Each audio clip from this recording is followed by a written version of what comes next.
आज आपलं देरे गाव बरोबर ना. देरे गावातील एक गोड व्यक्तिमत्व, या गावचे वैभव आणि या सगळ्यांचं लाडकं व्यक्तिमत्व स्वर्गीय किसन दादा माधू भवार दादांच्या प्रथम पुण्यस्मरणानिमित्तानं आपण सगळेजण या ठिकाणी विशेष उपस्थित आहे. आज या भवार परिवारानं गोड असा कीर्तनाचा कार्यक्रम आयोजित केला आणि आपण सगळेजण या ठिकाणी विशेष उपस्थित आहे. उपस्थित असताना सगळ्यांच्या उपस्थितीमध्ये हा ज्ञान यज्ञ सोहळा पार पडतो आणि अत्यंत गोड अशा आपण उपस्थितीमध्ये दादांना आदरांजली व्यक्त करण्याकरता उपस्थित आहात.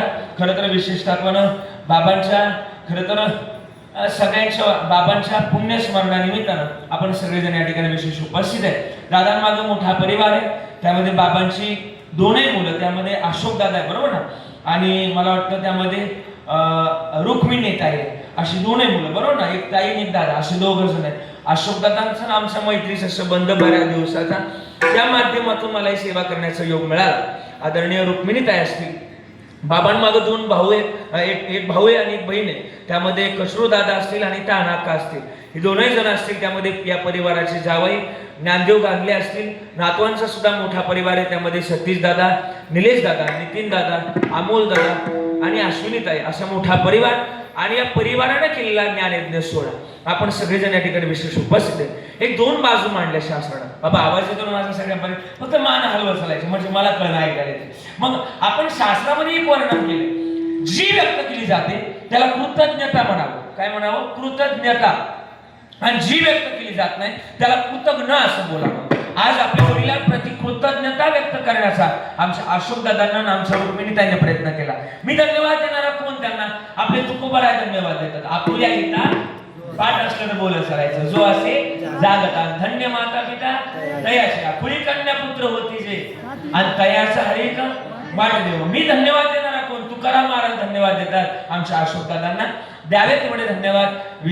आज गायन करण्याकरता महाराष्ट्रातील सुप्रसिद्ध, प्रसिद्ध नाही तर लय मोठं नाव ज्यांचं महाराष्ट्रात गायन करता गाजलेलं आहे असे शिवनाथजी महाराज पवार. एकदा टाळी वाजूया महाराजांकरता, त्यांचं स्वागत करूया, त्यांचे आभार व्यक्त करूया. थोडस लवकर येण्याचा प्रयत्न केला महाराजांनी, असे म्हणजे वेळेत आले त्यांचे सुद्धा. आपण वेळेत आलोय, आपण सगळे ते सुद्धा वेळेत आले. काय नाही, जिकडे तिकडे होत असतं. आदरणीय रस्ता चांगला ना येण्याकरता, त्याच्यामुळे झालं ते. आणि म्हणून शिवनाथ महाराजांचे आभार व्यक्त करतोय. शिवनाथ महाराज गोड गाणारं व्यक्तिमत्व, आपण युट्यूबला पाहू शकता.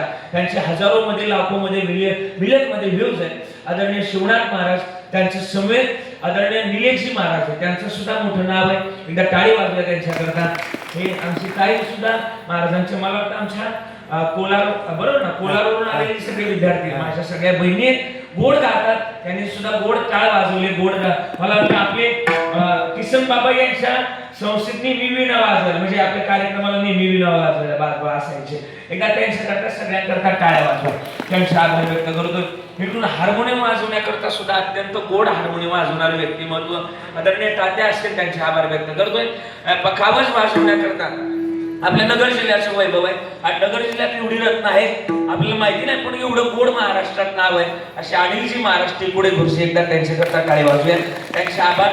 सिस्टीम सुद्धा सुंदर आहे, नाही एवढ्या हॉलमध्ये साऊंड सिस्टीम लावणं कठीण असतं. त्यांना सुद्धा धन्यवाद, त्यांचे सुद्धा आभार व्यक्त करतो. नाव माहिती नाही मला त्यांचं काय सिस्टीमचं, पण त्यांना सुद्धा घरी गेलात तर मी पैसे देतो, थोडंसं नाव टाकून घ्या. हा, गोड त्यांचे साऊंड सिस्टीम आहे, असं म्हणजे नाव असलं पाहिजे, कीर्तनकाराला वाचता येतं तिथं. त्यांचे सुद्धा आभार व्यक्त करतो. साऊंड एक नंबर आहे, मला आवडला. म्हणजे एवढ्या हॉलमध्ये साऊंड सिस्टीम लावणं कठीण असतं, त्यांची सुद्धा परीक्षा आहे, त्यांचे सुद्धा आभार व्यक्त करतो. हे सगळं आमचा भवार परिवार बरं का, यांचे आभार व्यक्त करतोय आणि माझ्या चिंतनाकडे वळतोय. मस्तक हे पाया, मस्तक हे पायावरी, वारकरी वारकरी